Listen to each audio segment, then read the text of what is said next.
দেশের সবথেকে ব্যয়বহুল মেগা প্রকল্প রূপপুর পারমাণবিক বিদ্যুৎ কেন্দ্রের ব্যয় বাড়ছে আরও 25,000 কোটি টাকার বেশি। রোববার প্রধান উপদেষ্টা ড মোহাম্মদ ইউনূসের সভাপতিত্বে অনুষ্ঠিত একনেক সভায় এই সংশোধিত প্রস্তাবের অনুমোদন দেওয়া হয়েছে। একই সঙ্গে প্রকল্পের মেয়াদ 2028 সালের জুন পর্যন্ত বাড়ানো হয়েছে বলে জানিয়েছেন প্রকল্প সংশ্লিষ্টরা।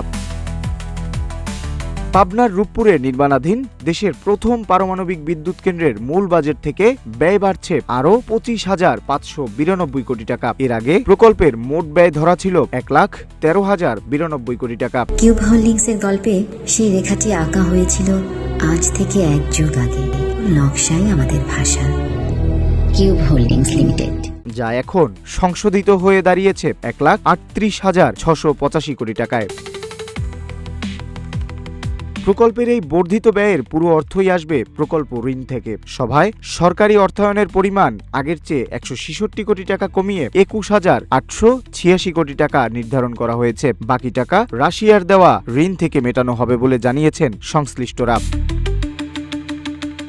করোনা মহামারী এবং ইউক্রেন যুদ্ধের কারণে সৃষ্ট নানা জটিলতায় প্রকল্পের কাজ নির্ধারিত সময় শেষ করা সম্ভব হয়নি। এর আগে 2021 সালে প্রথম ইউনিটের উৎপাদনে আসার কথা থাকলেও এখন প্রকল্পের নতুন মেয়াদ ধরা হয়েছে 2028 সালের জুন পর্যন্ত। উল্লেখ্য, এই বিদ্যুৎ কেন্দ্রের আয়ুষ্কাল হবে 60 বছর, যা প্রয়োজনে আরও 20 বছর বাড়ানো সম্ভব বলে জানিয়েছেন প্রকল্পের প্রকৌশলীরা।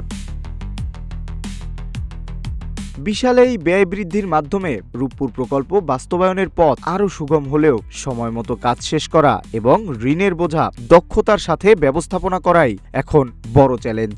এস এম আমিনুল ইসলাম, রূপালী বাংলাদেশ।